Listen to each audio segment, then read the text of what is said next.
Hello everyone, आप सभी को मेरी छोटी सी फैमिली के तरफ से happy new year. Hello everyone, good evening, नमस्ते। कैसे हैं आप लोग? आई होप सभी बहुत अच्छे होंगे। और मैं हूँ मायके में, इंजॉय कर रही हूँ, मस्ती कर रही हूँ बहुत। और अभी हो रहा है शाम का टाइम और पता है सबको खाने का मन कर रहा है गाजर का हलवा, और वो भी मेरे हाथों का। तो मैं सोची कि चलो बना के सबको खिलाते हैं। लेकिन पता है हमारे यहाँ पे ना लाइट कटी हुई थी, तो इसलिए मैं ना गैस में नीचे नहीं बनाऊंगी। और जैसे कि हम लोगों के यहाँ पे ना झारखंड है, तो झारखंड में कोयला की खदान है, जो कि कोयला बहुत सस्ता मिलता है। तो इसलिए यहाँ पे ज़्यादा लोग कोयला पे और गैस पे दोनों पे ही खाना बनाते हैं। तो मैं सोची कि कोयला पे ही जो है ना गाजर का हलवा बनाएंगे। तो जो मेरी सिस्टर है ना, वो अभी ताव देगी और उसी पर हम बनाएंगे गाजर का हलवा। तो चलिए आप लोग भी इंजॉय करिए और देखते हैं मतलब गाजर का हलवा चूल्हा पर मैं कैसे बनाती हूँ, क्योंकि काफ़ी टाइम हो गया मैं चूल्हा पर उतना खाना वगैरह बनाई नहीं हूँ। लेकिन यहाँ पर ना मतलब जो है ना गैस से ज़्यादा सस्ता है कोयला, इसीलिए सब लोग यहाँ पे ज़्यादातर देख रही हूँ हर घर में। जैसे पहले ना क्या होता था कि गैस जलती थी, लेकिन अब तो बहुत ज़्यादा सबके घर में गैस जैसे ही महंगा हुआ है ना, तब से सबके घर चूल्हे पे ही खाना बन रहा है।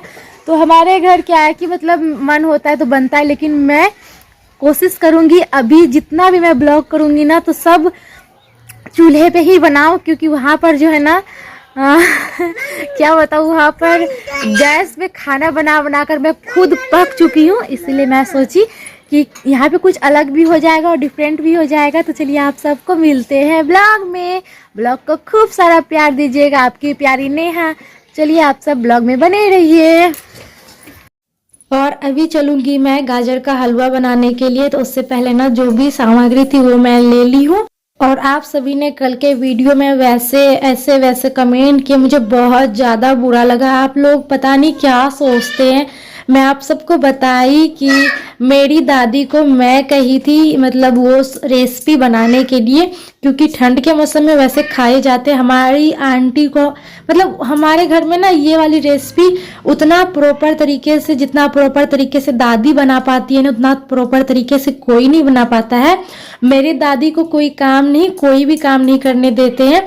दादी अपने मन मर्जी से, अभी मैं यहाँ पे बनाने बैठी तो दादी उधर से आ गई और मेरी हेल्प करने के लिए बैठ गई कि मतलब हम छील देते। तो मेरी दादी है ना, एक और होते हैं ना जो और ओल्ड लोग होते हैं, तो वो क्या करते हैं ना मतलब कुछ नहीं करना चाहते, जिसके वजह से और वो बीमार पड़ते जाते। लेकिन मेरी दादी है ना हर हमेशा फिट रहना चाहती है, इसलिए कुछ न कुछ वो करते रहना चाहती है एनी टाइम। और गांव के जो ओल्ड लोग रहते हैं ना, जैसे हमारी दादी लोग, तो ये लोग ना बिल्कुल भी वो नहीं कि बाजार के लोग क्या होते हैं ना अपने शरीर को गिरा देते, बिल्कुल भी कोई काम नहीं करना चाहते। पता है मेरी दादी को चाय पीने का मन होता है तो खुद से बना लेती है, मतलब किसी को ये नहीं जबरदस्ती बोलती है कि हाँ बना दो कर दो। तो हमारी दादी इतना अच्छी है कि मैं जितना ही उसका मतलब वो करूँ तो वो आप सबको कम ही लगेगा। तो बस उस दिन वही हुआ था कि दादी वो जो रेसिपी है ना, तो वो मतलब नीचे बनाने वाली थी। मैं बताई कि दादी जितना अच्छा वो चीज़ को बनाती है तो वो कोई नहीं बना पाता है, इसलिए दादी वो चीज़ नीचे बना रही थी। तो मैं बोली कि दादी छत पर ही बनाइए, छत पे ना डे लाइट भी रहती है, मैं ब्लॉग शूट भी कर लूँगी और दादी के साथ आप सबको दिखा भी दूँगी। लेकिन आप लोगों ने इतना बुरा भला कहा कि दीदी इतना ओल्ड है और मतलब आपकी दादी माँ काम कर रही है। ऐसा कोई बात नहीं है डियर, छोटी वाली चाची है ना उन्हीं के पास दादी रहती है, क्योंकि छोटी वाली चाचा जो है ना उनका अभी हाल फिलहाल ही शादी हुआ, मैंने आप सबको बताया था। तो बस वहीं पे रहते हैं। तो बस वो सारा काम मतलब कुछ दादी नहीं मतलब चाची नहीं कर पाती है, तो जैसे बताती है कुछ ऐसा चीज़ होता है, जो नई नई बहू होती है उसको बहुत कुछ सिखाना पड़ता है। तो बस वही बात है और कोई भी बात नहीं है, लेकिन बस थोड़ा बहुत मदद करती है। और दादी हर हमेशा चाची बोले या ना बोले, मतलब मेरी जो दादी है ना वो कुछ से कुछ करते रहना चाहती है। और यहाँ पे मम्मी आ गई थी, मम्मी को हल्का फुल्का ठंड लग रहा था, तो यहाँ पे आग जल रही थी चूल्हा, तो मम्मी वहाँ पे ताप रही थी और यहाँ पे मैं गाजर का हलवा बना रही थी। लेकिन आप लोग कैसे कैसे कल बात बोले कि आपकी दादी इतना बेटा बहू के रहते हुए काम करती है, ऐसा कोई भी बात नहीं है डियर। सारे लोग मतलब खाना पीना सारे चीज़ मतलब ऐसे नहीं है, सब लोग देते करते खाते पीते हैं। तो आप लोग वाले मतलब कैसा कैसा सवाल निकाले। मैंने आप सबको उस वीडियो में बताया था कि मेरी दादी मेरे कहने पे, फिर से मैं कह देती हूँ, मेरे कहने पे दादी मतलब वो रेसिपी वैसे तो बनने वाला था, तो वो बस मेरे कहने पे बना रही थी, वो भी छत पर। और यहाँ पे ना मैं गाजर का हलवा सबके लिए बना के खिला रही थी। तो अच्छा था कि मैं छत पर मतलब चूल्हे पे बनाई, नहीं तो ना नीचे क्या हुआ ना, मतलब तब तक मेरा हलवा बनते बनते करीब 3-4 बार लाइट कटी, इसीलिए मैं छत पर बनाई तो अच्छा था। और यहाँ पे मैं चीनी डाल दी हूँ। जो गाजर है ना बहुत अच्छे से सींच चुका था, तो मैं ना इसे घी में नहीं बना रही हूँ क्योंकि मेरी मम्मी को घी बिल्कुल भी पसंद नहीं आता, उनको महकता है। तो यहाँ पे मैं ना तेल डाल दी थी, रिफाइन ऑयल जो होता है उसी में मैं बना रही हूँ। इसमें खोआ मैं पहले ही मार कर रखी थी, खोआ भी डाल दी हूँ, चीनी भी डाल दी हूँ। चीनी मैं इसमें ज़्यादा नहीं डाली क्योंकि ना ये गाजर जो था ना ये मीठा वाला गाजर था। एक गाजर आती है ना जो बिल्कुल भी मीठा नहीं रहता, लेकिन ये मीठा वाला गाजर था, तो इसलिए मैं कम ही चीनी इसमें यूज की हूँ, मतलब कम नहीं, इसके मात्रा के हिसाब से ही मैं की हूँ। और यहाँ पे मेरा गाजर का हलवा एकदम टेस्टी टेस्टी सब बन के रेडी है, एकदम गर्मा गर्म से। आप लोग भी आ जाइए, चलो इसको ना हम सबको सर्व करते हैं। तो सबसे पहले ना मैं कुछ भी बनाती हूँ अगर मायके में, तो सबसे पहले मैं अपने दादी माँ को टेस्ट कराती हूँ। तो मैं दादी माँ को टेस्ट कराई तो बोली बहुत अच्छा बना है, फिर सब लोगों को दिए थे। और फिर उसके बाद पता है ससुराल में मैं कुछ बनाती हूँ तो सबसे पहले अपने सासू माँ और पति को देती हूँ टेस्ट करने के लिए, और बताते हैं कि कैसा बना है या कैसा नहीं बना है। तो यहाँ पे फिर उसके बाद मेरी बहन का उपवास है बृहस्पतिवार का, तो ये खा रही है गाजर का हलवा, इसके लिए मैं अलग से निकाल के रख दी थी। और यहाँ पे सब लोगों का सीरियल चल रहा है, तो सीरियल देख के एंजॉय कर रही है, मैं भी बैठी हूँ ऐसे ही। यहाँ पे मेरी बेटियां रानी देख लीजिए कैसे मुझे एकदम छेड़ते रहती है दिन भर। और फिर उसके बाद मैं ब्लॉग नहीं की थी। अभी हो रहा है दोपहर का टाइम, दूसरा दिन। तो यहाँ पे मैं खाना खा रही हूँ, दाल चावल केले का सब्जी जो कि मेरे पापा को बहुत पसंद है, और बैगन का भाजा था, नहीं बैगन की शायद कलौंजी वाली सब्जी थी, और साग था। तो बस मैं वही खा करके अभी दादी के साथ छत पर बैठी हूँ, क्योंकि दादी ना मुझे कुछ बिनने के लिए सिखा रही थी। मैं ना स्वेटर बिनने के लिए जानती हूँ, जो पैर पोंछने वाला जो होता है ना वो भी बिनने के लिए जानती हूँ, लेकिन मुझे वहाँ पे टाइम नहीं मिल पाता ये सब करने का। और यहाँ पे दादी मुझे ना वो दस्ताना, हाथ में जो दस्ताना होता है ना, तो वो मेरी सबसे छोटी वाली बहन को आप देखे होंगे उसी के लिए बन रहा है।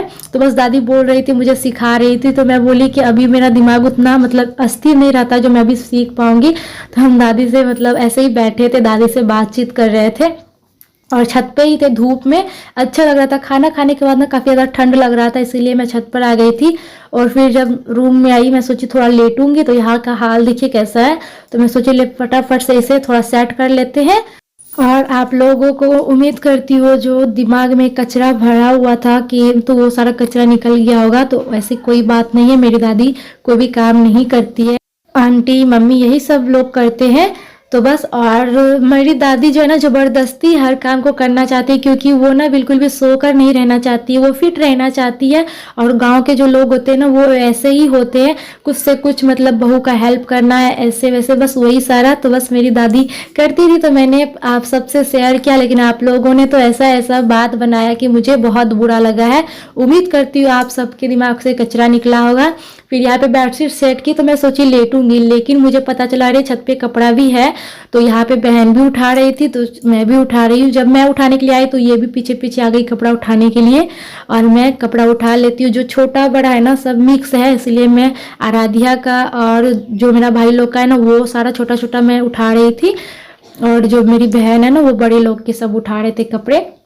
तो फटाफट से कपड़ा उठाते, और देखिए मेरी बेटी कैसे दीवार छड़पने के लिए चाह रही थी। और इसे छोटा सा बैग मिल गया है, इसे हर हमेशा आंगनबाड़ी, यहाँ पे भी आंगनबाड़ी जाना है। वहाँ पे थोड़ा बीमार थी तो इसको आंगनबाड़ी नहीं जाने दे रहे थे, लेकिन इसको यहाँ पे आंगनबाड़ी जाना है। और हमारा पीछे का व्यू देखिए कितना प्यारा था, और सामने में पूरा घर ही नजर आएगा, लेकिन पीछे का ये व्यू था। तो चलिए जो कपड़ा मैं लेके आई हूँ ना वो कपड़ा मैं फोल्ड करके इधर मतलब सही जगह पे रख देती हूँ, ना तो ना फिर ढूंढने के बाद मिलेगी नहीं, क्योंकि मेरा भाई बहन जो है अभी बहुत छोटा छोटा है, सबका कपड़ा एक में रहता है ना, यहाँ पे तो पता नहीं चलता है कि कौन किसका कपड़ा है। इसीलिए मैं अपना सामान का यहाँ आने के बाद ध्यान रखती हूँ, नहीं तो बहुत कुछ यहाँ पे मेरा भूल जाता है, बहुत कुछ भूल जाती हूँ यहाँ पर बहुत, मतलब कभी आराध्या का कपड़ा छूट जाता है, कभी मेरा कुछ से कुछ यहाँ पे मैं भूल ही जाती हूँ। और भूल जाती हूँ तो टेंशन नहीं होता है, क्योंकि अपना घर है, फिर कभी आएंगे तो मुझे वहाँ से लेके नहीं आना पड़ता है। और फिर उसके बाद यहाँ पे अब सोऊंगी क्या मैं सोची ब्लॉग एंड कर देती हूँ, उसके बाद देखेंगे क्या है नहीं है। तो अभी शाम का टाइम हो रहा है, शाम के बज रहे 5, शायद 5 बज रहे होंगे। और मैं आराध्या भी मेरे साथ है और हम लोग पता है क्या खा रहे हैं, मैगी। आप सबको दिखाती हूँ, मेरी सिस्टर है ना, मैं जैसे आप सबको बताया कि मुझे यहाँ पे कोई काम नहीं करने के लिए मतलब देती है, वो लोग सारा करती है। तो यहाँ पे मैगी बनाई थी, सूखा वाला मैगी। यहाँ पे सब सारे लोग सूखा ही मैगी खाते, बस यही मैं मैगी इंजॉय कर रही थी। तो चलिए आप सब भी आ जाइए और मिलेंगे बहुत ही जल्द नेक्स्ट ब्लॉग में। तब तक के लिए Tata my all YouTube family, खुश रहिए, मस्त रहिए, बिंदास रहिए।